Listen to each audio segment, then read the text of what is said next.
There is a silence that hangs over the ruins of southern Iraq, a specific quality of quiet that you can feel standing among the eroded ziggurats of Ur and Uruk, a silence that does not feel empty, but rather expectant, like a held breath waiting to be released.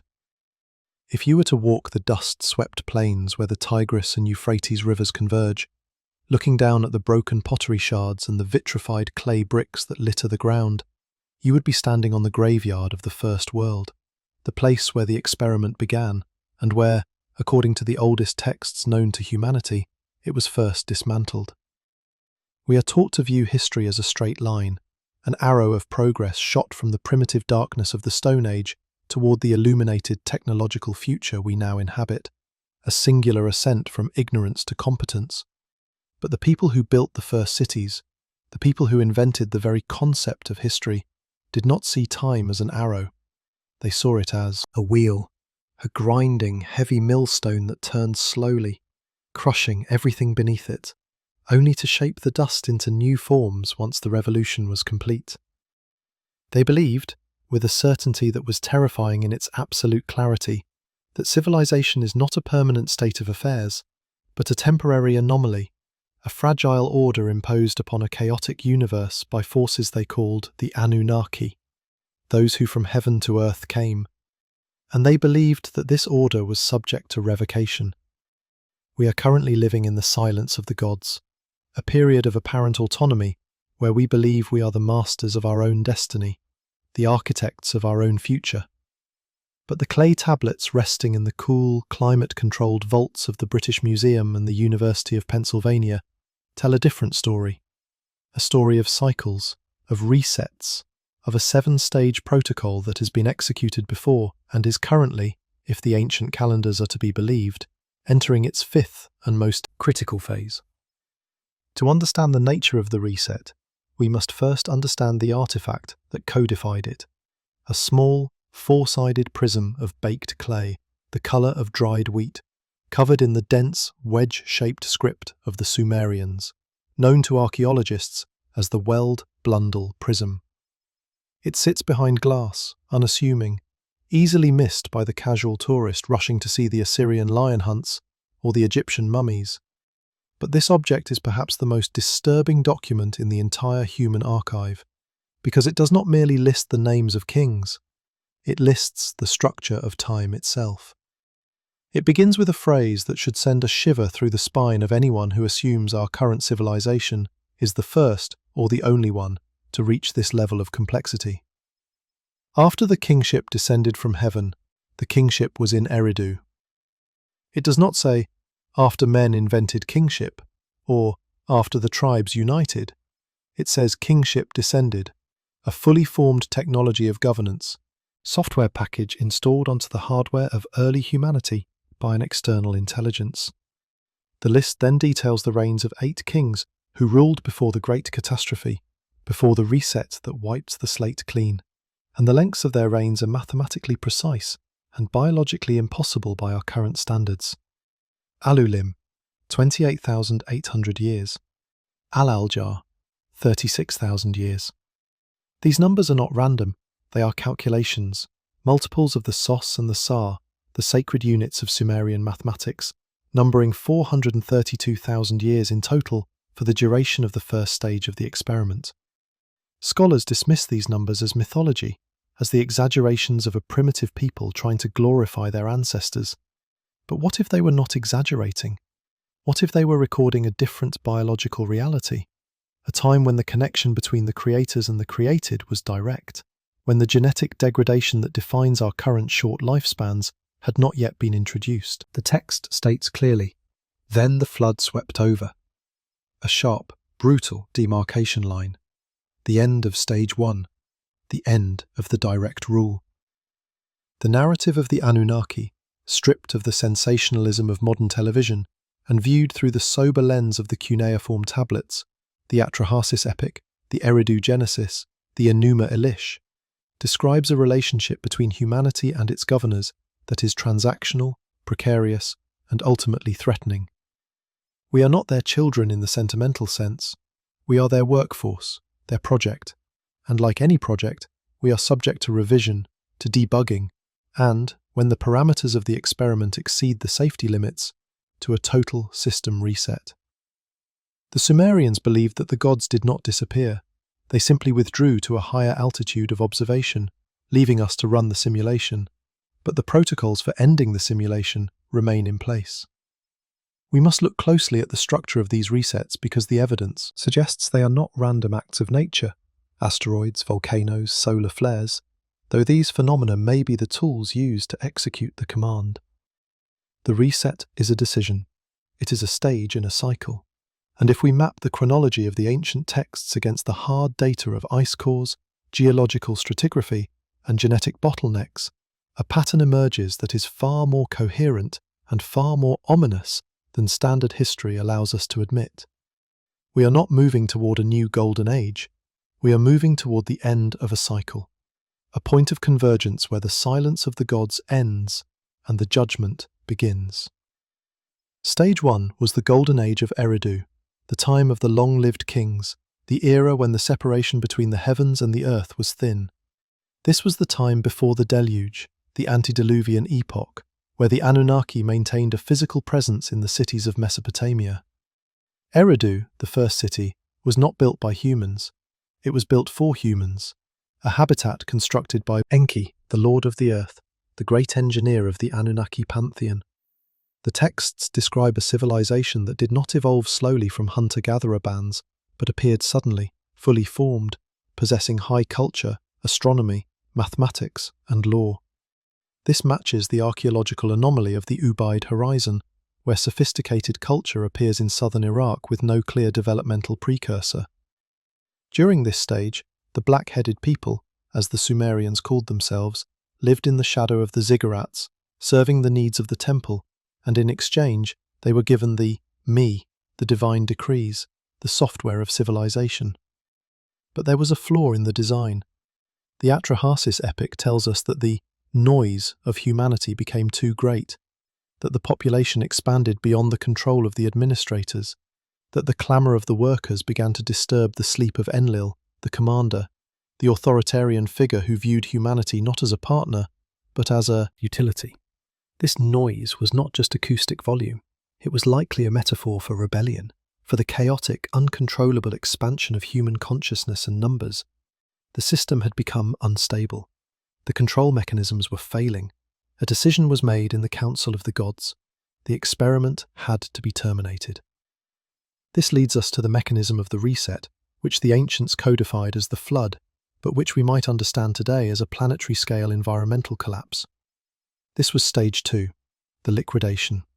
The Sumerian King List is brutal in its brevity. The flood swept over. It does not elaborate on the suffering, the terror, the drowning of millions. It simply records the state change. The archaeological evidence for this event is controversial, but compelling if you know where to look. Sir Leonard Woolley, digging in the 1920s at found a layer of clean, water-deposited clay, 8 feet thick, separating the layers of human habitation. Beneath the clay, civilization. Above the clay, a different, diminished one. While modern geologists argue this was a local river flood, the universality of the flood myth, from the Maya to the Hindus, from the Greeks to the Hopi, suggests a global synchronization of catastrophe. This was the moment the Anunnaki stepped back. They did not prevent the disaster, they facilitated it, or at the very least, they allowed it to happen by withholding the technology that could have stopped it. Enlil's command was silence. No human was to be warned. It was Enki, the genetic engineer, the rogue element, who broke the protocol, whispering to the wall of Ziusudra's reed hut, instructing him to build the boat, to save the seed of mankind. This betrayal of the council saved our species, but it did not save the civilization. The high technology, the long lifespans, the direct communion with the gods, all of that was washed away. The slate was wiped clean. When the waters receded, the world had changed. The atmosphere was different. The lifespans plummeted. The King List records the reigns of the post-Diluvian kings. 1,200 years, 900 years, dropping rapidly to 100 years. Something biological had been altered, or perhaps the environment itself had become hostile to the longevity that characterized the first stage. This brings us to stage 3, the reseeding. After the flood had swept over and the kingship had descended from heaven, the kingship was in Kish. Notice the repetition. The software had to be reinstalled. The Anunnaki returned, but their presence was different now. They were more distant, more demanding. They built the new cities of Kish, Uruk, and on top of the mud-buried ruins of the old world. This was the era of the demigods, the heroes, figures like Gilgamesh who were 2/3 divine and 1/3 human, hybrids created to bridge the widening gap between the masters and the workforce. But the relationship was strained. Gilgamesh's epic is essentially the story of a man realizing that the old deal is broken, that immortality is no longer on the table, that the gods are capricious and dangerous. He travels to the edge of the world to find Utnapishtim, the survivor of the reset, hoping to learn the secret of the old stage. But he is sent back empty-handed. The message was clear. Stage 3 is the era of mortality. You work, you serve, you die. The great year had turned, and the season of eternal life had ended. But humanity, resilient and stubborn, began to rise again. The population recovered. The noise returned. This brings us to the most misunderstood event in human history, the Tower of Babel, which represents stage 4, the fragmentation. We are taught this is a fable about language, but read the text in Genesis, which is a redacted version of older Sumerian memories. And the Lord came down to see the city and the tower, which the children of men builded. And the Lord said, Behold, the people is one, and they have all one language, and now nothing will be restrained from them, which they have imagined to do. This is not a God who is pleased with his children's cooperation. This is a warden terrified of a prison riot. The unification of humanity, the concentration of our collective processing power, was seen as a threat to the hierarchy. The tower was likely a ziggurat, a launch pad, a technology meant to re-establish the direct link to the heavens that had been lost. The response from the Anunnaki was immediate and surgical. They did not send a flood this time. They attacked the software. They confused the tongues. They introduced cognitive dissonance. They broke the unity of the species, splitting us into competing nations, competing languages, competing ideologies. Stage 4 was the divide and conquer strategy. By ensuring that humans could no longer communicate seamlessly, they ensured that we could never again organize a threat to the celestial order. We have been fighting each other, ever since, distracted by our differences, unable to see the bars of the cage because we are too busy arguing about the colour of the lock. This fragmentation ushered in the long, grinding era that we are still in today. This is stage 5, the era of amnesia. It is defined by the withdrawal of the gods. They no longer walk the streets of our cities. They do not sit on the thrones of our temples. They have retreated into the background, into the silence, leaving us with only the myths, the distorted memories, and the secret societies that claim to guard the fragments of the old knowledge. Stage 5 is a test. It is a period of observation. The Anunnaki have placed the experiment on autopilot to see what the subject does when it believes no one is watching. But the silence is deceptive. Just because the gardener is not standing over the plant does not mean the garden is abandoned. The weeds are being counted, the fruit is being measured, and we have spent the last 3,000 years since the end of the Bronze Age and the collapse of the great empires, trying to reconstruct the technology of the previous stages without the wisdom to control it. We have reinvented the tower. We have reinvented the global language through the internet. We have reinvented the genetic engineering that created us.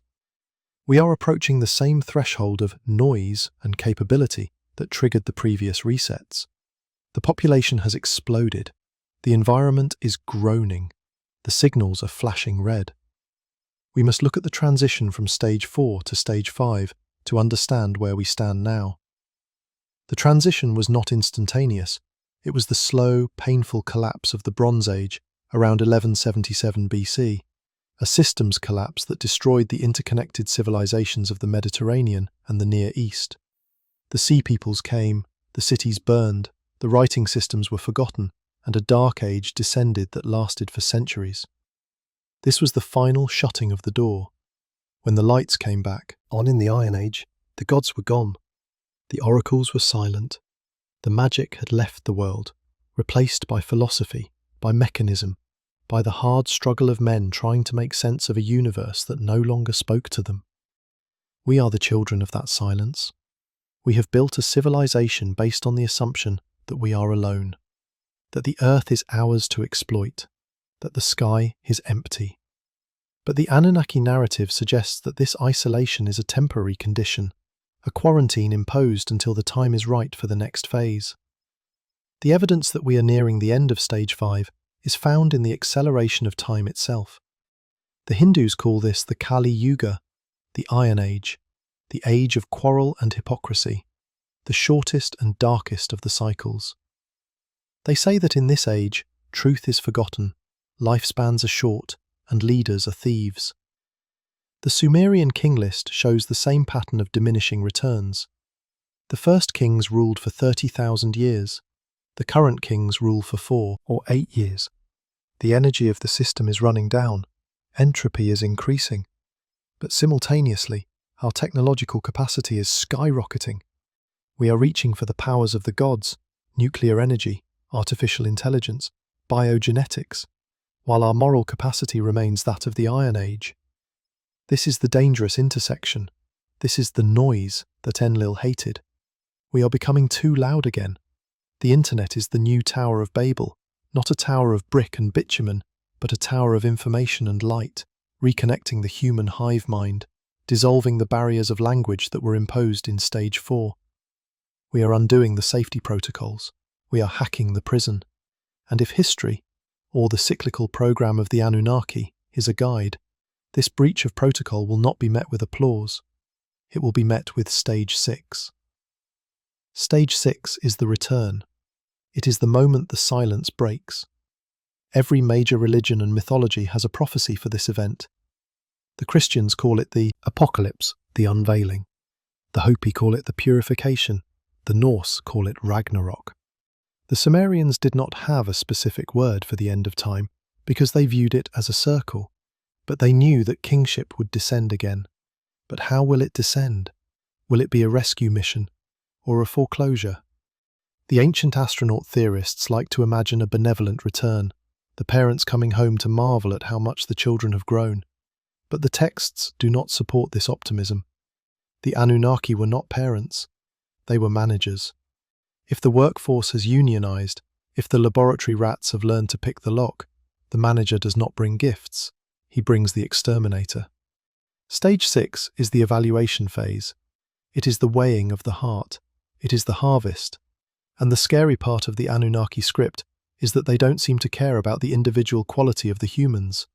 They care about the stability of the system. If the herd is sick, you cull the herd. If we look at the geological record, the intervals between these major resets appear to be roughly 12,000 years, half of the precessional cycle of the equinoxes, the Great Year, of 25,920 years. The Younger Dryas impact, the Great Flood, occurred roughly 12,800 years ago. We are exactly on schedule for the turning of the wheel. The magnetic poles of the Earth are drifting at an accelerating rate. The Sun is entering a new cycle of behavior. The climate is destabilizing. These are not just industrial accidents. They are the gears of the great clock clicking into position for the Stage 6 transition. The Anunnaki protocol utilizes the natural cycles of the planet. They do not need to build a Death Star to destroy us. They simply wait for the cosmic season to change, and then they ensure we are not in the lifeboat when the storm comes. Or perhaps they select a few. The story of Utnapishtim, the story of Noah, is the story of a selective survival. The reset is never total. It is a bottleneck. Stage 6 is the filter. Only the compatible genetic lines, only the obedient, or perhaps only the lucky, are permitted to pass through the membrane into Stage 7. Stage 7 is the new golden age, the restoration of the balance. But it is a golden age that is built on the bones of the previous world. It is the restart of the simulation with new parameters. The survivors of Stage 6 will emerge into a world that has been cleansed. The noise will be gone. The population will be manageable. The direct contact with the heavens will be restored because the threat of human rebellion will have been neutralized. The survivors will look back on our current time, on stage 5, as a myth, a time of giants and sorcerers who flew in metal birds and spoke through glowing screens, a time of great wickedness and great power that was rightly destroyed by the gods. They will tell stories about us around their fires, warning their children not to repeat our mistakes, not to build the tower, not to wake the sleeping Enlil. And then, slowly, over thousands of years, they will forget. They will grow in number. They will reinvent the wheel, and the cycle will begin again. But we are getting ahead of ourselves. We are not in stage 7. We are not even in stage 6 yet. We are in the twilight of stage 5, the most dangerous moment in the sequence, because we have just enough knowledge to understand the danger, but perhaps not enough wisdom to avert it. We are standing in the museum, looking at the prism, reading the list of kings, and laughing at the myths, while the ground beneath our feet begins to tremble. The Anunnaki narrative is not a religious belief. It is a warning encoded in the cultural memory of the species. It says, "You are property, you are temporary, you are watched, and your lease is coming up for renewal." Consider the biological anomaly of the human species. If we look at the natural world, every other animal fits seamlessly into its ecosystem. They have fur to keep them warm, claws to defend themselves, stomachs adapted to raw food. Humans are the exception. We are naked, soft, vulnerable, requiring clothes, fire, cooked food, and tools just to survive a single night in the wild. We are out of sync with the rhythm of the planet. The Sumerian texts explain this by saying we were not evolved here, we were spliced here. We are a hybrid, a mix of the hominid stock of earth and the essence of the gods. Let us make man in our image, after our likeness. This is the source of our dual nature, the conflict that rages inside every human heart. We have the aggression and the territorial instincts of the primate, but we have the intellect and the creative spark of the star traveller. We are beasts with the minds of gods, and that is a volatile combination. It is this volatility that necessitates the resets. We are an unstable compound. Left alone for too long, we inevitably destroy the laboratory. The silence of stage 5 is ending. The uptick in UAP phenomena, the sudden disclosure by governments that we are not alone, the frantic race to colonize Mars, the desperate attempt to build a backup drive for humanity. These are the actions of a civilization that senses the reset is coming. The elites of our world, like the priest kings of ancient Sumer, likely have access to the old calendars. They know what the Weld Blundell prism really means. They are building their own arks, their underground bunkers, their seed vaults in Svalbard. They are preparing for stage 6. But for the rest of us, the wandering masses, the noise, there is only the distraction of the digital tower, the endless scroll of information that keeps us sedated while the storm clouds gather. We must go back to the beginning, to the very first lines of the story, to see if there is a loophole in the contract. When kingship descended from heaven, it came with a set of rules, the me. These were the laws of civilization, but Enki, the creator, always left a back door. He was the trickster, the advocate for humanity. In every story of destruction, it is Enki who provides the key to survival. He told Ziusudra to tear down his house and build a boat. He told him to despise possessions and save the soul. The message is cryptic but consistent. To survive the reset, one must detach from the material structures of the failing stage. The civilization of stage 5 is built on materialism, on the accumulation of physical power. To survive into stage 6, the transition requires a shift in consciousness. The boat is not necessarily a wooden vessel. It may be a state of mind, a vibration, a frequency that allows one to pass through the filter. The Anunnaki fear our potential, not because we can build nuclear weapons, but because we possess a spark of the divine source that even they cannot control. That is the secret they tried to scramble at Babel. That is the memory they tried to drown in the flood. As we stand here in the 21st century, the inheritors of a broken history, we have a choice. We can continue to play out the script of Stage 5, accelerating toward the inevitable collision with the reset mechanism, or we can try to remember who we were before the silence began. The clay tablets are broken, the temples are dust, but the code is still written in our DNA. We are the 7th civilization to face this test. The previous 6 failed, or at least they failed to maintain their continuity. They were rebooted. But perhaps the 7th time is different. Perhaps Stage 7 is not a return to the start of the loop, but an exit from the wheel entirely. The Gnostics, who inherited much of the Sumerian thought, believed that the material world was a trap, and that the goal was to escape the cycles of the archons, their word for the Anunnaki rulers.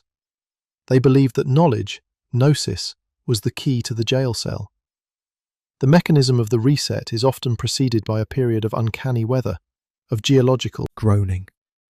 The earth speaks before it moves.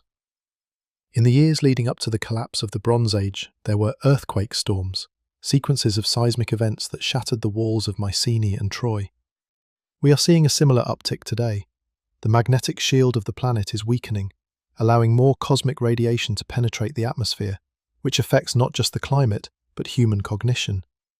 We are becoming more erratic, more emotional, more polarized. This is the Babel effect intensifying. The biological stability of the species is fraying. Fertility rates are dropping globally, a phenomenon that mimics the population control measures described in the Atrahasis epic after the flood. It is as if the biological software is receiving a command to power down. The Anunnaki do not need to fire a shot. They simply adjust the environmental variables, and the biology follows suit. But let us look deeper into the silence. Why have they not returned openly? Why the charade of invisibility?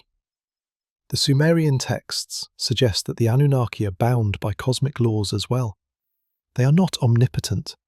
They are biological entities, long-lived but mortal, powerful but constrained by the orbital mechanics of their own home, whether that is a physical planet like the theoretical Nibiru or a dimensional realm.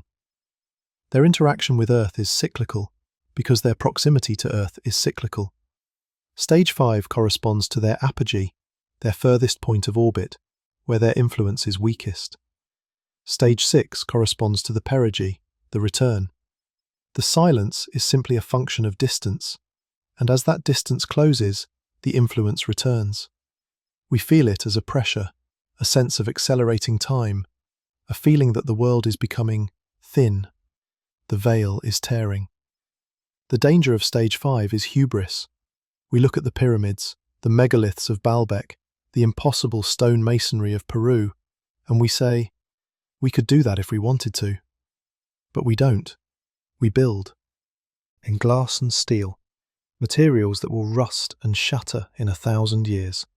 We are building a disposable civilization. If a reset were to happen tomorrow, if the grid went down and the oceans rose, what would remain of the 21st century after 10,000 years?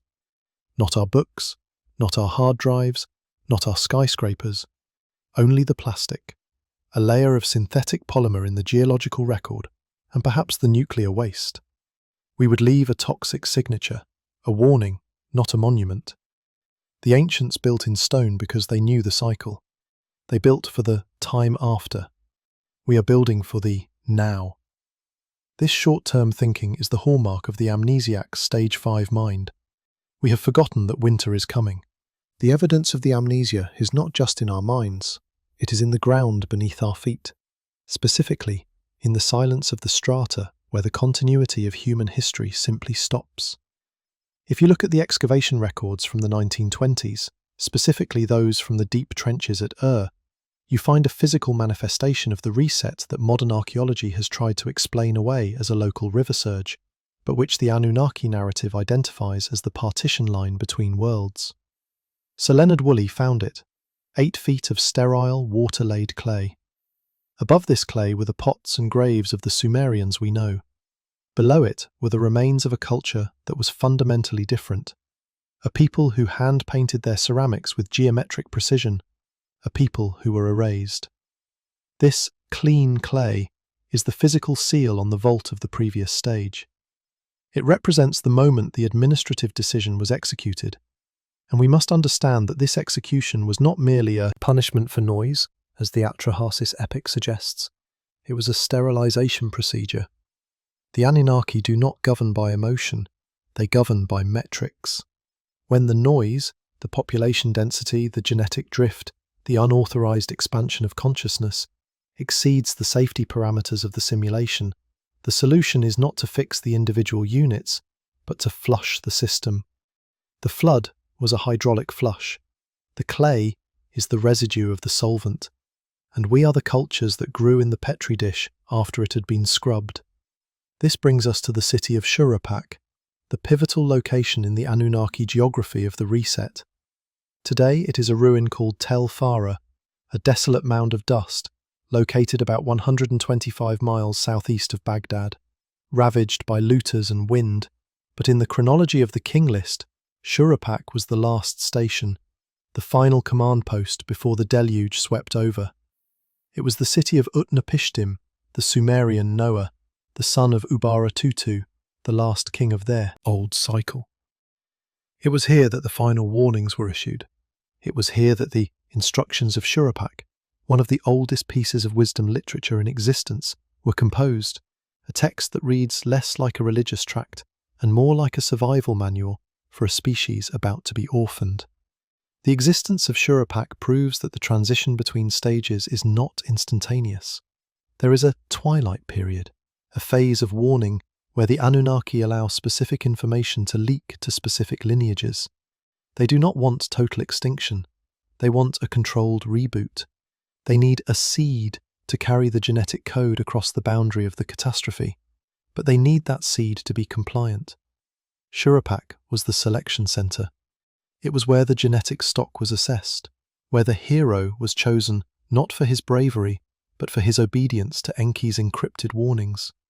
The tragedy of Shurapak is that it was a city of thousands who were left behind, a city that watched the Ark of Survival being built, and likely mocked the builder, unaware that they were standing in the impact zone of a cosmic decision. We are living in a global Shurapak right now. We are surrounded by the warnings, the climate anomalies, the magnetic shifts, the breakdown of social cohesion, and yet we continue to mock the builders, assuming that the clean clay will never come for us. But the Anunnaki protocol is not limited to water. The 7 stages correspond to different modalities of destruction and renewal, each designed to correct a specific deviation in the human experiment. If we map the geological violence of the last 15,000 years against the timeline of human progress, the correlation is too precise to be accidental. Consider the event known to science as the Younger Dryas impact, approximately 12,800 years ago. This aligns with the destruction of the first stage, the fire from heaven. The geological record shows a black matte layer across North America, Europe, containing nanodiamonds and melt glass that can only be formed by cosmic impact or extreme high-temperature events. The Anunnaki narrative suggests this was a kinetic strike, a rod from God, or a redirected celestial object used to shatter the ice sheets and trigger the flood. It was a precise, localized demolition that had global consequences. Then, consider the 8.2 kiloyear event, a sudden, catastrophic cooling and drought that collapsed the early agricultural settlements of the Fertile Crescent. This corresponds to the transition between the post-flood rebuilding and the true start of the Sumerian city-states. It was a resource restriction phase. The Anunnaki, having reset the population, now restricted the energy input, the water, the warmth, to test the resilience of the new batch. It was a stress test. The settlements that survived, Jericho, Çatalhöyük, were the ones that adapted to scarcity. The Green Sahara died during these upheavals, turning a paradise of lakes and grasslands into a desert barrier, forcing populations into the river valleys of the Nile and the Tigris. This was not random climate change, it was a herding mechanism. The Anunnaki were corralling the human workforce into the Eden zones, the controlled terrariums where civilization could be monitored.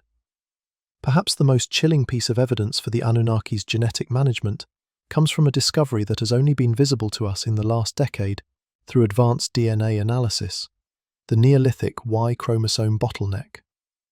Approximately 5,000 to 7,000 years ago, the genetic diversity of the human male population collapsed worldwide. The data suggests that for a period of nearly 2 millennia, there was only one reproductive male for every 17 females. Anthropologists try to explain this through clan warfare or social stratification, arguing that powerful chiefs killed off all rivals. But a ratio of 1 to 17 is a mathematical monstrosity that defies standard sociological models. In the context of the Anunnaki script, this looks like a breeding program.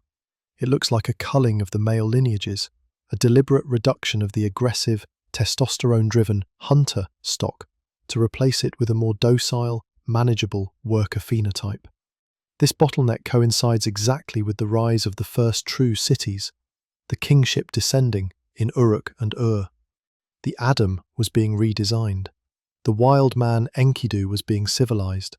The aggression was being bred out of the species to make us suitable for the dense, urban labor camps of the Sumerian city-states. We are the descendants of that bottleneck. We are the sons of the 17th man. The aggressive, independent lineages were wiped out, leaving a population that was genetically predisposed to hierarchy, to obedience, to looking upward for command. This is why we tolerate the silence of stage 5. We were bred to wait for orders. And yet, the memory persists. The Anunnaki could scrub the cities, they could edit the genome, but they could not erase the trauma. It leaked out in the myths. The 7 sages, the Abgal, half-fish beings who emerged from the ocean to teach the arts of civilization to the survivors, are a memory of the re-education teams that came after the catastrophe. They brought the me, the crafts, the writing, the moral codes, but note the direction. They came from the water, from the Abzu, the domain of Enki. This implies that the technology of civilization is not a human invention, it is a recovery operation. We did not invent agriculture in the Golden Crescent, we were retaught it. We did not invent astronomy, we were given the tables. The suddenness of the Ubaid culture's appearance, with no developmental infancy, supports this injection theory. One day there is mud, the next day there is a temple oriented to the stars. This is not evolution, this is installation. And just as software can be installed, it can be uninstalled. The lamentation texts of Sumer describe the process of uninstallation vividly. These are not poems, they are eyewitness accounts of the gods abandoning their cities. The gods of the city flew off like birds, the texts say. The people moan. The storm swept over. When the Anunnaki decide to move to the next stage, they do not give 2 weeks' notice. They simply withdraw the protection, the aura or melamu that shields the city, and let the entropy of the universe rush in. The invasion of the Gutians, the Elamites, the Sea Peoples, these were just the opportunistic infections that killed the host after the immune system had been turned off. We are currently navigating the endgame of Stage 5, the Iron Age of fragmentation and amnesia. The characteristics of this stage are specific: a detachment from the natural order, a reliance on mechanical rather than spiritual technology, and a profound sense of isolation. But the most dangerous characteristic is the illusion of linear time. Because we have forgotten the cycles, we believe that our current growth is exponential and endless. We look at our population of 8 billion and see success. The Anunnaki look at a population of 8 billion and see a viral load that has exceeded the carrying capacity of the lab. The noise is back. The magnetic poles are shifting, the sun is waking up, and the geological strata are waiting for the next layer of clay. But there is a difference this time. In previous resets, humanity was a passive victim, unaware of the mechanism until the water hit the chest. Today, for the first time, we have dug up the clay. We have translated the prism. We have sequenced the DNA bottleneck. We have looked into the ice cores and seen the black mat. We know the schedule. This awareness is the wild card. This is what Enki intended when he whispered to the wall. He did not just want Ziusudra to survive the water. He wanted the information to survive the silence. The structure of the Anunnaki control system is based on the decrees of heaven and earth, the me. These were physical objects, perhaps data crystals or tablets, that contained the algorithms for running a society. Kingship, priesthood, music, prostitution, metallurgy, truth, falsehood, all were encoded in the me. When Inanna, the goddess of Uruk, stole the me from Enki to bring them to her city, she was effectively downloading the operating system for a high-tier civilization. This story tells us that civilization is portable. It is not tied to the land, it is tied to the data. If the Anunnaki return for stage 6, they will bring new me. They will bring a new operating system. And the terrifying question is, will the human hardware still be compatible? Or have we drifted so far from the design parameters, polluting our DNA with microplastics, radiating our atmosphere with signals, altering our very biology with synthetic chemicals, that we are no longer recognizable as the workers they created? The obsolete tag may already be hanging over our species. The grey alien phenomenon, so prevalent in modern folklore, might be a glimpse of the replacement model, a more efficient, less emotional, hive-minded entity, better and more suited to the high radiation environment of a post-reset Earth. But we must also consider the possibility that the reset is not purely physical, but dimensional. The Sumerians believed the gods lived in a parallel dimension, the heaven of Anu, which intersected with Earth at the temples. The ziggurat was a bond of heaven and earth, a docking port. If stage 6 involves the re-establishment of this bond, the catastrophe might be the ontological shock of two realities merging. The flood might be a flood of consciousness, a sudden removal of the filters that keep us locked in three-dimensional materialism. For the prepared mind, this is an ascension. For the unprepared mind, it is madness. This aligns with the Hopi prophecy of the purification, where the world is not destroyed but separated, the wheat from the chaff. The wheat are those who can hold the frequency of the new stage. The chaff are those who are blown away by the wind of the transition. The ruins of Babylon, of Nineveh, of Ur, they are not silent. They are broadcasting a frequency of warning. They are the wreckage of the previous iterations, the failed attempts to sustain the connection. The Tower of Babel was an attempt to force the connection from the bottom up. The reset was the response from the top down. We are now building the digital Babel, the artificial intelligence, the quantum computer. We are trying to crack the code of the universe, to seize the me without the permission of the gods. And just like in the days of Enmerkar and the Lord of Aratta, just like in the days of Nimrod, the system is watching. The glitch is coming. The confusion of tongues may manifest next time as a digital blackout, a corruption of the data, a collapse of the information grid that leaves us isolated and helpless in the dark. That would be the end of stage 5. The silence would be absolute, and in that silence we would wait for the sound of the descent, for the kingship to come down from heaven one more time, to plant the seed of stage 7 in the mud of the world we thought we owned. To understand why the Anunnaki, or the custodians of the simulation, allow certain structures to survive while erasing others, we must look at the Giza Plateau not as a tomb complex, but as a flight recorder for a crashed civilization. The Great Pyramid stands in defiance of the entropy that consumed the mud-brick cities of Sumer, a mountain of limestone and granite aligned to true north with a precision that modern engineering struggles to replicate. It is the ultimate black box. If you were an administrator, knowing that a reset was imminent, that a wall of water or a fire from the sky was about to scrub the surface of the planet, you would not write your knowledge on paper, nor on clay, nor on hard drives that demagnetize in a century. You would encode it in the language of the universe itself, mathematics and geometry, written in stone so heavy that the floodwaters could not move it. The pyramid is a message bottle, thrown into the ocean of deep time, but its message is not for the people of its own era. It is for the people of the next high technical era, for us. It encodes the dimensions of the earth, the value of pi, the precession of the equinoxes. It is a proof of life from stage 4, or perhaps even stage 3, signaling to the future that we were here, we knew the math, and yet we fell. The fact that we are only now, in the last century, beginning to decode these mathematical coincidences suggests that the message was timed. It was designed to remain silent during the long amnesia of the Iron Age and the medieval period, speaking only when our own technological arrogance reached a level sufficient to understand the language of the builders. But the message is not a blueprint for a generator or a weapon.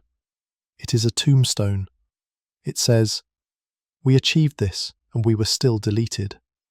This concept of preservation through monolithic encoding explains the anomalies that litter the globe, the out-of-place artifacts that disrupt the linear narrative of history. Göbekli Tepe in Turkey, dated to 11,600 years ago, exactly the time of the post-Younger Dryas recovery, is the smoking gun of the Stage 2 reboot. Here we see the survivors of the cataclysm, or perhaps the seven sages themselves, gathering the shattered remnants of humanity and teaching them the basics of agriculture and religion. But notice the behaviour. They did not build a city to live in, they built a library to bury. The T-shaped pillars, carved with the animals of the pre-flood world, were deliberately covered with sand, sealed in a time capsule. Why? Because the builders knew that the environment was still unstable, that the aftershocks of the reset were not over. They were caching the data. They were creating a backup drive in the high ground of Anatolia, while the lowlands were still drowning. This was the reseeding phase in action.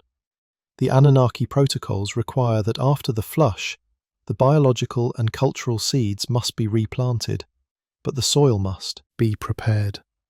Göbekli Tepe was the nursery.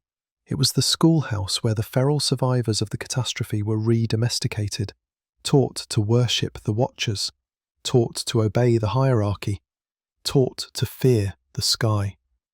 The psychological trauma of the catastrophe was used as the foundation for the new religious order. Fear is the most durable memory storage device. By encoding the memory of the destruction into the mythology of the angry gods, the custodians ensured that the new civilization would remain obedient, at least for a few millennia. But the most profound erasure occurred in the places we can no longer see, the continental shelves that were swallowed by the rising oceans. This brings us to the reality of the Atlantis archetype, which is simply the collective memory of the maritime civilization that existed during the end of Stage 2. When the ice sheets melted, or were melted by the fire from heaven, the sea levels rose by 400 feet. This was not a gentle tide. It was a violent, pulsing aggression known to geologists as Meltwater Pulse 1A. The vast territories of Doggerland in the North Sea, Sunderland in Southeast Asia, and the coastal plains of the Americas were drowned. These were the prime real estate of the ancient world, the river deltas and coastlines where the highest cultures would have been concentrated. If we are looking for the cities of the gods, the actual habitat of the Anunnaki's preferred lineages, we should not look in the desert, we should look on the ocean floor.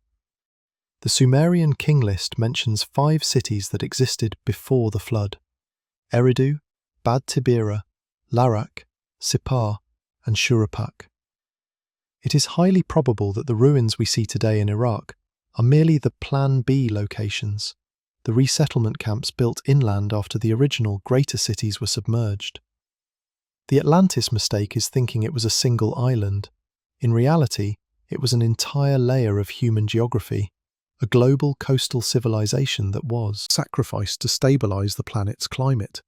The Anunnaki sacrificed the coast to save the continent, and the survivors of this drowning, the refugees who washed up on the highlands of Peru, Egypt and India, were the culture bringers, the Viracocha, the Osiris, the Oannes. They were not gods.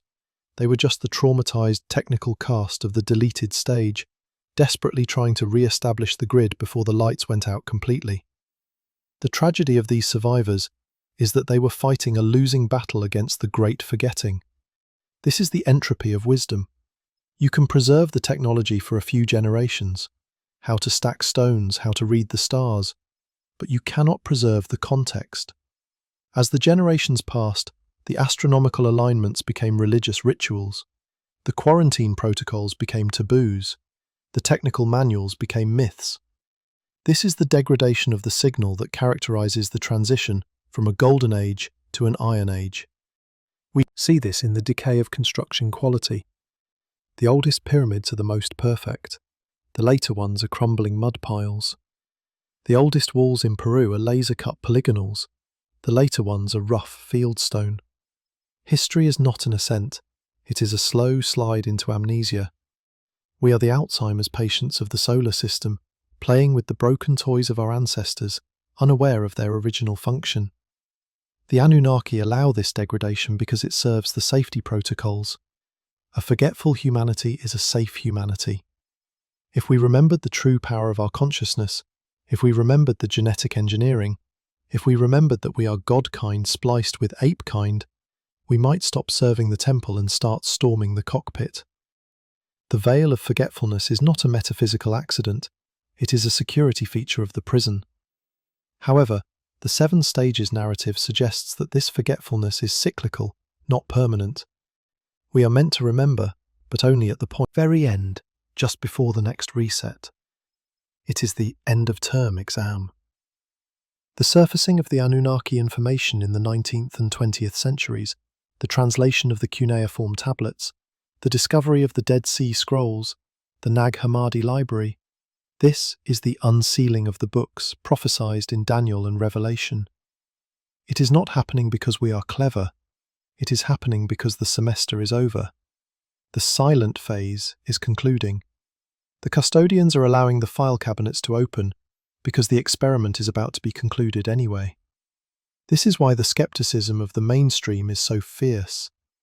The academic and religious institutions of Stage 5 are designed to maintain the amnesia. They are the immune system of the current paradigm. When anomalies like the Sphinx's water erosion or the impossible engineering of Pumapunku are pointed out, the system attacks the observer, because to admit the anomaly is to admit that the timeline is wrong.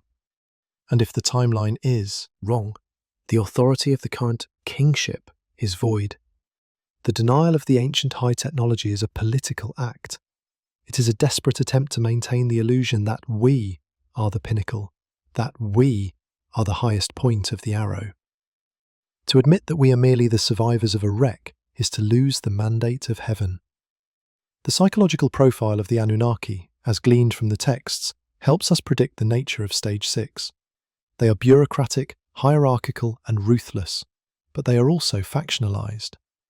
The conflict between Enlil, the order, and Enki, the chaos/creativity, is the central dynamic of human history.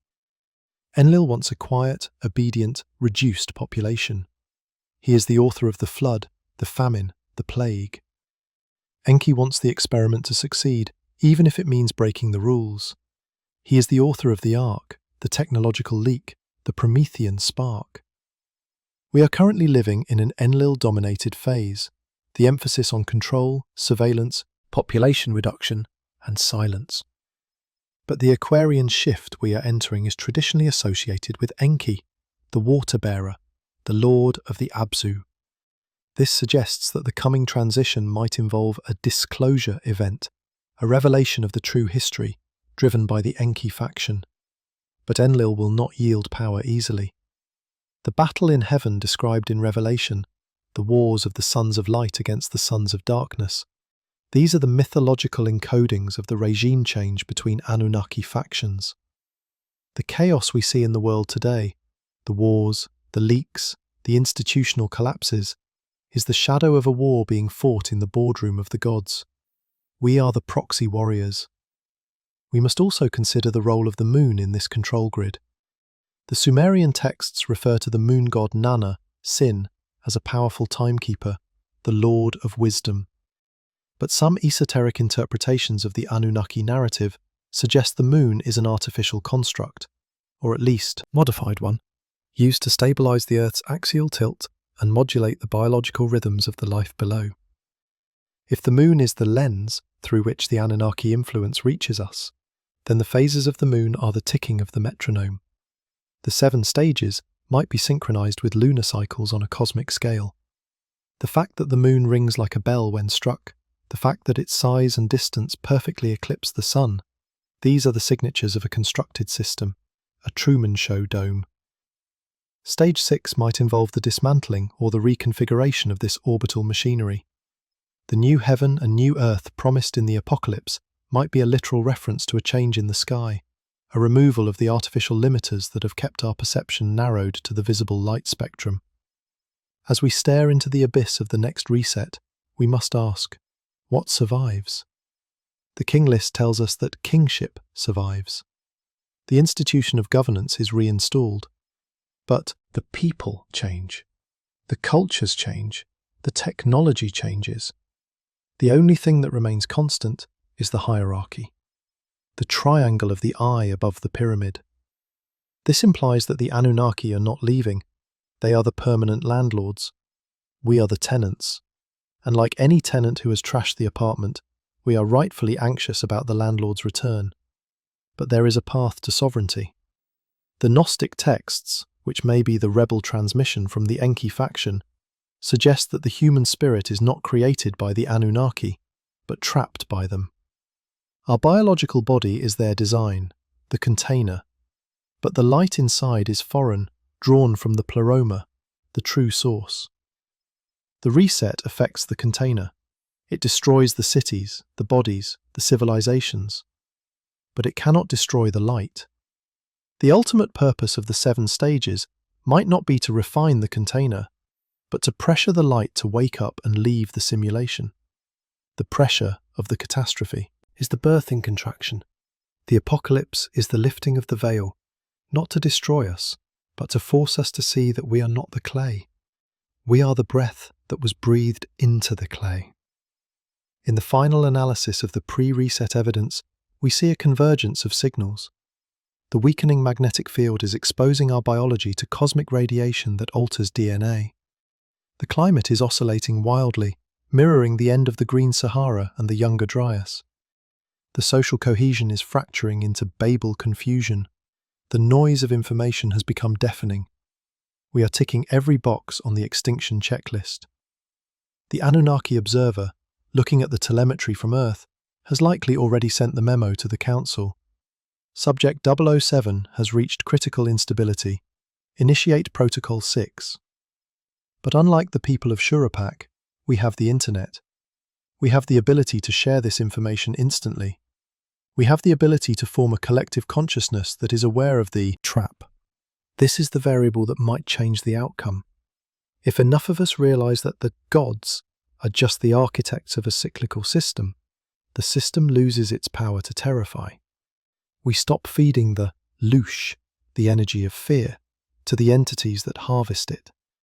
We stand in the silence of the ruins, not as victims waiting for the flood, but as veterans of 6 previous wars, looking the storm in the eye and saying, "We know what you are, and we are still here." To comprehend the machinery of the reset, we must descend from the high concepts of geological time into the specific, granular mechanics of how civilization is rebooted.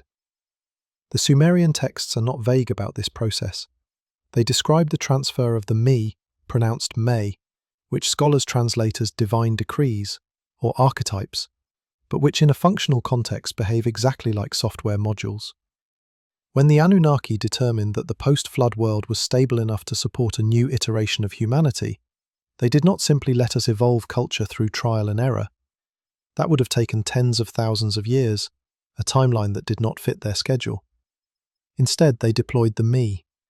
These were physical objects, possessed by the gods, that could be stolen, traded, and installed. There was a me for kingship, a me for the priesthood, a me for the art of writing, a me for metallurgy, and even a me for deceit. In the myth of Inanna and Enki, goddess Inanna travels to the Abzu, the domain of the engineer Enki, and through a combination of charm and intoxication, manages to load these programs onto her boat of heaven and transport them to Uruk. When she arrives, the city is upgraded. It goes from a settlement to a civilization overnight. This is the Cambrian explosion of sociology. It explains why the earliest dynastic civilizations, Sumer, Egypt, the Indus Valley, appear in the archaeological record fully formed, with complex bureaucracies, plumbing and astronomy, with no clumsy developmental phase preceding them. The software was installed. The 7 sages, or Abgal, described as fishmen or amphibious beings, were the IT consultants of the ancient world. They emerged from the Persian Gulf not to conquer, but to instruct. They brought the me to the primitive survivors of the catastrophe, essentially handing them the user manuals for a society they did not invent. But this gift came with a terrible price. Me were not designed for human liberation. They were designed for human utility. By accepting the plough, the loom, and the brick mould, humanity accepted the yoke. We accepted a life of labour to support the gods who sat at the top of the ziggurats consuming the best of the harvest. This was the Stage 3 contract. We give you civilization, you give us calories. We give you protection, you give us obedience. The entire structure of the ancient world, from the temple economy to the concept of the divine right of kings, was a mechanism to extract resources, grain, gold, labour, and perhaps loosh, or emotional energy, from the human population up to the Anunnaki elite. And to ensure that this extraction was efficient, they introduced the concept of time, or rather, the measurement of time. The sexagesimal system of the Sumerians, the division of the circle into 360 degrees, the hour into 60 minutes, the minute into 60 seconds, is not a human invention. It is an Anunnaki metric, a system of gears designed to synchronize the labour of the earth with the movements of the sky. We are still trapped in this grid. Every time you look at a clock, you are participating in a ritual of time binding established in Eridu 6,000 years ago to ensure that the shifts changed on time. The tyranny of the clock is the tyranny of Enlil. It is the imposition of a mechanical rhythm onto a biological species. However, the Anunnaki system had a vulnerability. The workers were too much like the masters. Because we were made in their image, genetically spliced from their essence, we possessed the latent capacity to understand the me, not just as users, but as administrators. This is the root of the Watchers narrative, found in the Book of Enoch and the Jubilees, which are essentially the leaked documents of the Anunnaki file server. The Agigi, the lower-tier astronauts or workers of the Anunnaki pantheon, rebelled against the toil of the earth. They went on strike. Replace them. The Anunnaki created man. But some of these Watchers broke the prime directive. They descended to Mount Hermon. They saw that the daughters of men were fair. They began to interbreed. This was the glitch of Stage 4. It was unauthorized access to the genetic code. The offspring of these unions, the Nephilim, were not just giants in stature, they were men of renown. Hybrids who possessed the physical vitality of Earth and the cognitive processing power of heaven. They were a threat to the hierarchy because they bridged the gap. They were the hackers of the simulation. They began to teach humanity the forbidden arts, the making of weapons, the use of cosmetics, which is the alteration of reality, the cutting of roots, pharmacology, and the reading of the stars, astrology. The reaction of the High Command, Enlil and the Council, was the flood. But as we know, the flood was a blunt instrument. It washed away the bodies, but it did not wash away the knowledge. The infection of high consciousness persisted. This necessitated the Babel incident, which was a far more surgical procedure. We must look at the Tower of Babel not as a construction project, but as a Stargate project. The text says they wanted to make a name, Shem, for themselves. In Sitchin's translation, and others, a Shem is not a reputation, it is a vehicle, a rocket, a high-frequency device. They were building a launch pad. They were attempting to storm the gates of the heaven of Anu. The response was the confusion of tongues. This was the installation of the firewall.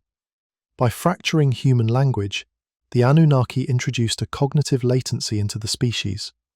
We could no longer transmit complex, high-fidelity concepts instantly across the collective. The bandwidth was throttled.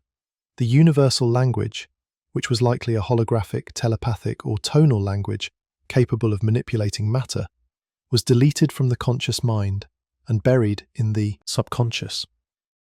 We were left with the clumsy, linear, low-resolution dialects we speak today, languages that are excellent for commerce and conflict, but terrible for expressing the unity of the cosmos.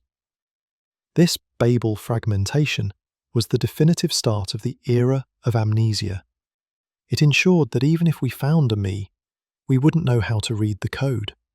We would stare at the diagrams of the pyramids or the schematics of the Vimanas and see only stone and myth.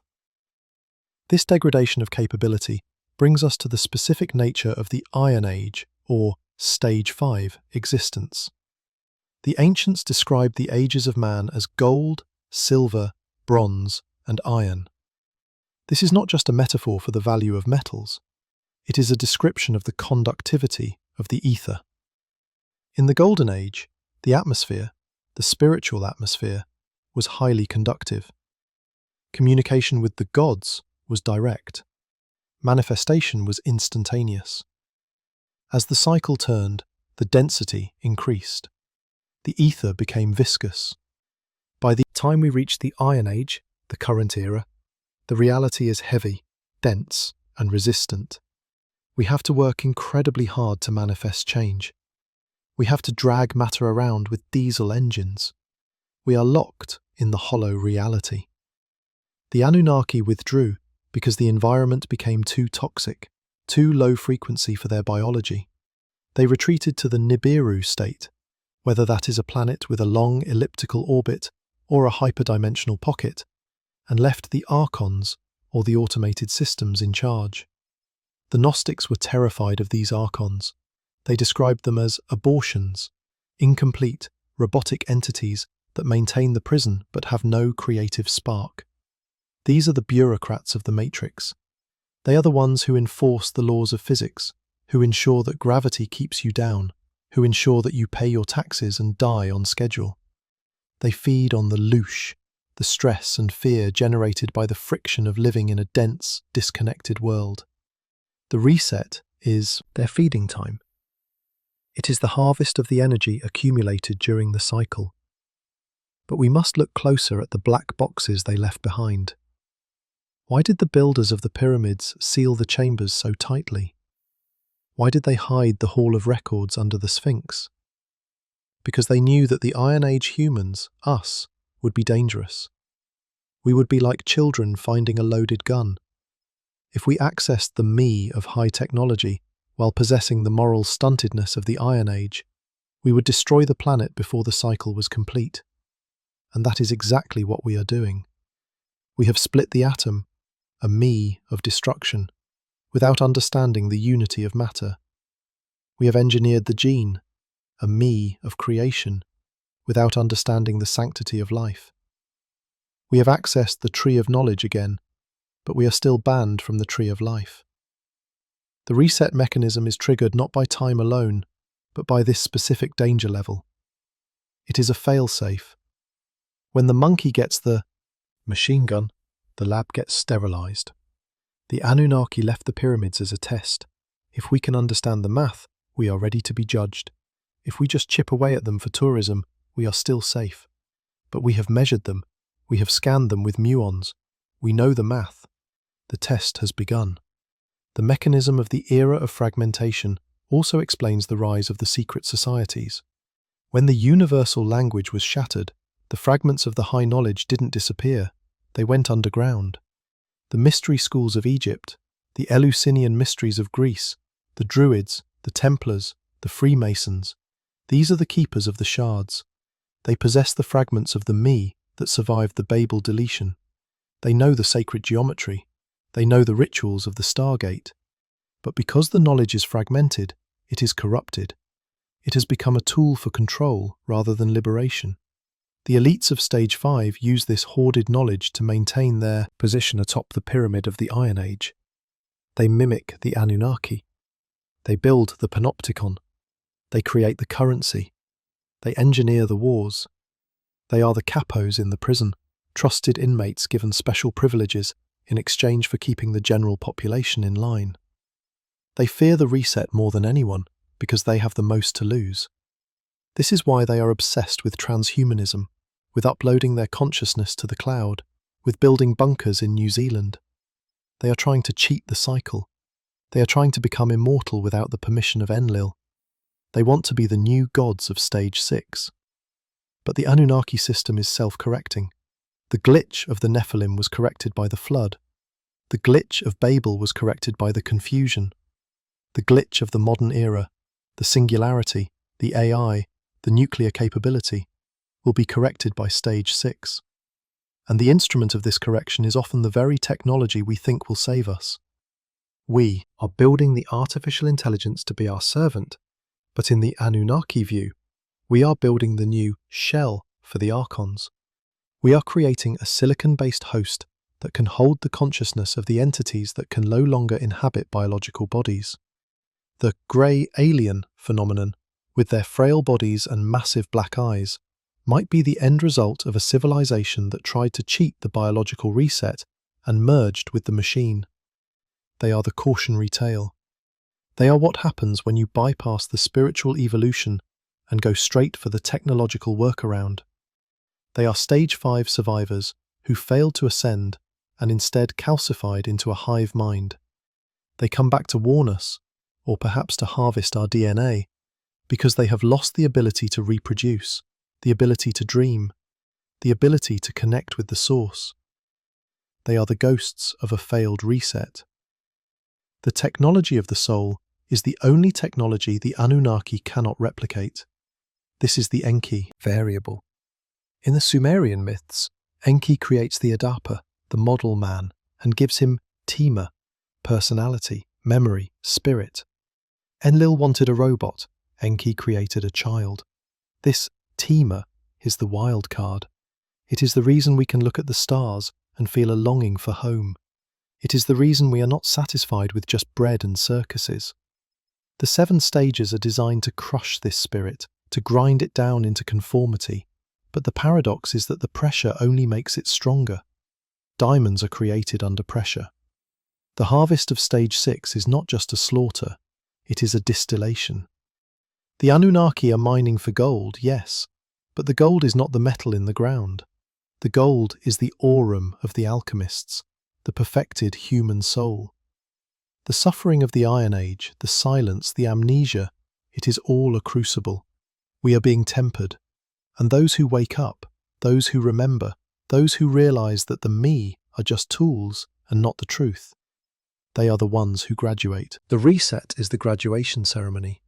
For the rest, it is summer school, another 25,000 years of hauling stones for the pharaoh. As we look at the specific technologies that defined the previous resets, we see a pattern of weaponized nature. The destruction of Sodom and Gomorrah, described in Genesis and hinted at in the Era epos, bears all the signatures of a nuclear event or a directed energy strike. Vitrified sand, salt pillars, radiation sickness, Lot's wife looking back. This was a tactical removal of a corrupted zone. The Mohenjo-Daro ruins in Pakistan show radiation levels on par with Hiroshima, and skeletons lying in the streets holding hands, struck down in an instant. This was not a flood. This was a war. The Mahabharata describes vimanas and weapons that shone with the brightness of 1,000 suns. These are memories of the high-tech skirmishes that occurred during the transition phases.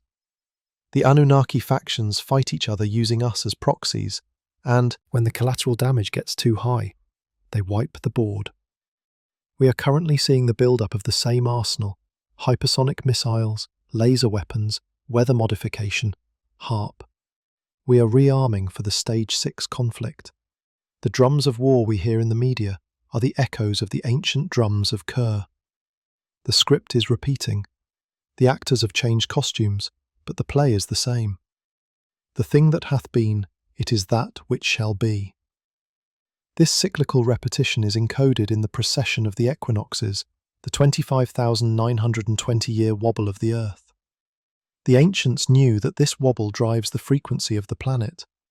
As we move through the zodiacal ages, from Leo, 10,000 BC, the Sphinx, to Taurus, 4000 BC, Sumer, to Aries, 2000 BC, Moses, to Pisces, 0 AD, Christ, to Aquarius, now, the software changes. We are leaving the age of Pisces, the age of I believe, the age of hidden mysteries and oceanic subconsciousness. We are entering the age of Aquarius, the age of I know, the age of information, electricity, and the pouring out of the water, knowledge. But the transition between ages is always violent. It is the birth pangs of the Messiah. The Anunnaki know this schedule better than we do. They know that Aquarius is the air sign, the domain of Enlil, the Lord of the Command. This is why the control grid is moving into the air. Drones, satellites, 5G, airborne pathogens. They are terraforming the domain of the next age. They are preparing the atmosphere for the return. The prince of the power of the air is reclaiming his territory. And yet, in the heart of this ominous machinery, there is the Shurupak hope. The instructions left by the last king of the old world were simple. Do not play with the gods, do not insult the gods, but do not trust the gods. It is a doctrine of cautious sovereignty. It suggests that we can survive the reset not by fighting the Anunnaki with their own weapons, we will lose that fight, but by sidestepping their trap. The trap is fear. The trap is attachment to the material city that is about to burn. The Ark of Utnapishtim was a cube, a perfect geometric shape, sealed within and without. It represents the hermetic seal of the self. To survive stage 6, one must become an ark. One must seal the senses against the noise of the collapse, preserve the seed of consciousness in the center, and ride out the floodwaters of the transition. The Anunnaki cannot destroy the ark, they can only wash away the world around it. When the waters recede, the ark lands on the mountain. The survivor steps out, and the game begins again. But this time, the survivor knows the rules. This time, the survivor is not a slave, but a graduate. This is the potential of the seventh civilization. We are the generation that has the chance to break the wheel, or at least, to be the ones who steer it. We must now turn our eyes upward, to the silent sentinel that has watched over every stage of the experiment, the object that the Sumerians called Nana, the Babylonians Sin, and which we call the moon. In the standard model of history, the moon is a lifeless rock, a piece of debris captured by Earth's gravity eons ago. But in the Anunnaki control grid, the moon is the primary mechanism of the occupation. It is the watchtower. If you study the behavior of the moon, its impossible size relative to the sun, allowing for perfect eclipses, its shallow craters, suggesting an armoured subsurface, its ringing properties when struck by seismic impactors, it begins to look less like a celestial body and more like a constructed station. The Sumerian texts describe the moon god Nana as the Lord of Wisdom, who keeps the time of the earth. This is a literal statement. The moon modulates the frequency of the biosphere. Its gravitational pull drives the tides, the menstrual cycles, the breeding rhythms of all life. It is the metronome that keeps the biological clock of the labour force synchronized. Some esoteric researchers argue that the matrix, the veil of illusion that keeps us trapped in stage 5, is broadcast from the moon. It is the signal jammer. It prevents the human pineal gland from tuning into the cosmic frequencies, keeping us locked in the lower chakras, the survival mode, the Enlil frequency of fear and obedience. If stage 6 involves the removal of the quarantine, it might manifest as a change in the moon's behaviour, or even its departure. The new Earth, prophesied in Revelation, has no night and no sea. This might describe a planet where the artificial stabilizers have been removed, returning Earth to its primordial high-frequency state. This leads us to the phenomenon that has plagued the modern era since the detonation of the first atomic bomb, the grey alien presence. In the Anunnaki framework, these entities are not visitors from another star system. They are the maintenance crew. They are the Igigi of the Iron Age. The descriptions of the Igigi in the Atrahasis epic, lesser gods who did the grunt work, who dug the canals and complained about the toil, match the behaviour of the Greys perfectly. They are emotionless, hive-minded, task-oriented, and they seem obsessed with genetic material. They are the lab technicians. The abduction phenomenon is simply the continuation of the Anunnaki breeding program. They are checking the stock. They are taking samples to see how the radiation of the Iron Age is affecting the DNA. They are creating hybrids, just as Enki did, trying to bridge the gap between their failing biology and our robust vitality. The hybrid program is the desperate attempt of the old management to create a vessel that can survive the coming reset. They know their current bodies cannot endure the shift in frequency, so they are trying to splice their consciousness into a human hybrid chassis. We are not just the workers, we are the spare parts. The signs of the end are not hidden, they are screaming from the data. The Earth's magnetic field, the shield that protects us from solar radiation, has lost 20% of its strength in the last century. The South Atlantic anomaly, a hole in the shield, is growing. This is the collapse of the containment field. As the shield weakens, more cosmic energy pours in.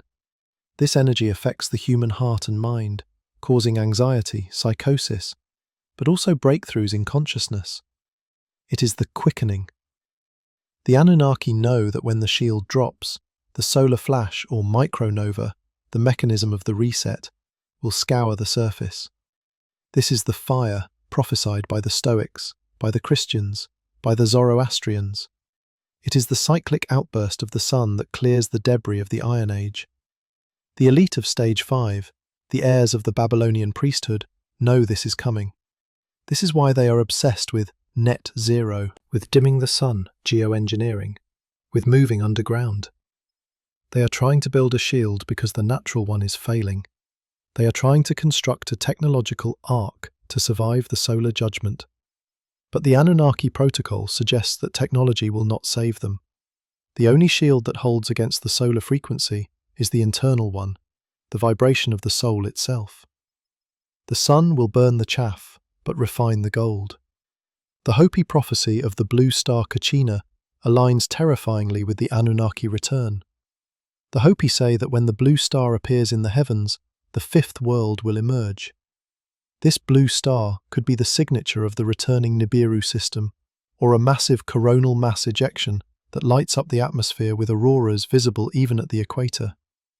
The purification will be a separation of the two-hearted, those driven by ego and separation, from the one-hearted, those driven by unity. This is the exact same logic as the wheat and tares. It is a frequency sort. The Anunnaki are coming to collect the harvest, but the question remains, who is the harvester? Is it Enlil, coming to wipe the slate clean again? Or is it Enki, coming to save the Adapa lineage that he loves? The Gnostic texts suggest the third option, that we save ourselves. By realizing that we are the pearls thrown into the mud, we stop waiting for the gods to save us. We realize that the Anunnaki are just the wardens, and that the warden has no power over a prisoner who has walked out of the cell in his mind. The reset is only a tragedy if you are attached to the illusion. If you identify with the spirit, the reset is just the breaking of the shell so the bird can fly. We are standing at the edge of the precipice. The cliff is the end of the 25,920-year cycle. Below us is the ruin of the previous 6 civilizations. Above us is the silence of the watchers. The 7-stage protocol is entering its final movement. The actors are taking their places. The king of the north and the king of the south are rattling their sabers. The currency is debasing. The truth is leaking. The dam is cracking. The Shurapak moment is here. We are being given the instructions.